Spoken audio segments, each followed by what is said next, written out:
ஹலோங்க லதா, இது ஒரு lunch menu தாங்க. ஆஸ் யூஷுவல் நம்மளோட சாம்பாரும் ஒரு கிழங்கும். இதில் என்னென்னா சாம்பார் எல்லோ கலரில் இருந்தாலும் அழகுதாங்க. அது எல்லோக்கும் கொஞ்சம் ரெட் மிக்ஸ் ஆகி மீடியம் நடுவில் இருந்தால் கூட அழகாக இருக்கும். ரொம்ப ரெட்டாக இருந்தாலும் நல்லா இருக்க மாட்டேங்குது.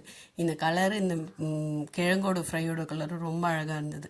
சரி, ஓகே, பார்த்தோன்னே சாப்பிட்ணுன்னு தூண்டுற மாதிரி இருக்குது. அதனால தான் உங்களுக்கு ஷேர் பண்ணேன்.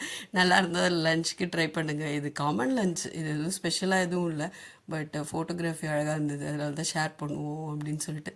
நம்ம சாப்பிட்ணுன்னாலே அதுக்கும் ஒரு ஆர்வம் வேணுங்க, அதுக்கும் ஒரு லைக் வேணும்ல.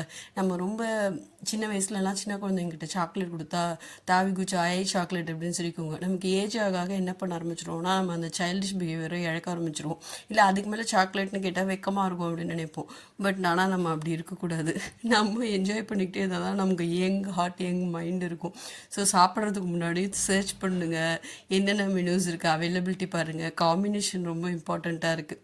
தனித்தனியாக இருக்கிறத விட கம்பைன் பண்ணால் இன்னும் நல்லாயிருக்கும், நிறையா சாப்பிட முடியும். பட் ஆனால் என்னென்னா ஹெல்த்தியாக சாப்பிட்ணும் அப்படிங்கிறதே நம்ம ஒரு காஷனாக வச்சுக்கிட்டு இதை பண்ணணும். பட் எதையும் இழக்காமல் எல்லாத்தையும் அட்டென்ட் பண்ணுங்கிறதுக்கு நிறையா திறமை வேணுங்க. திறமை வேணும், டைம் ஸ்பெண்ட் பண்ணணும், தேடணும். கரெக்டாக நான் பார்த்து நம்ம செட் பண்ணிட்டா we will enjoy and also live long, இல்லையாங்க? ரைட்டு தானே? ஓகே, பிடிச்சிருந்தா லைக் பண்ணுங்கள், சேனல் சப்ஸ்கிரைப் பண்ணுங்கள், கமெண்ட் செக்ஷனில் போஸ்ட் பண்ணுங்கங்க. நான் என்ன சொல்கிறது, நான் அதுக்காக ஈகராக ஐம் வெயிட்டிங்க. ஓகே, தேங்க்யூங்க. Bye bye.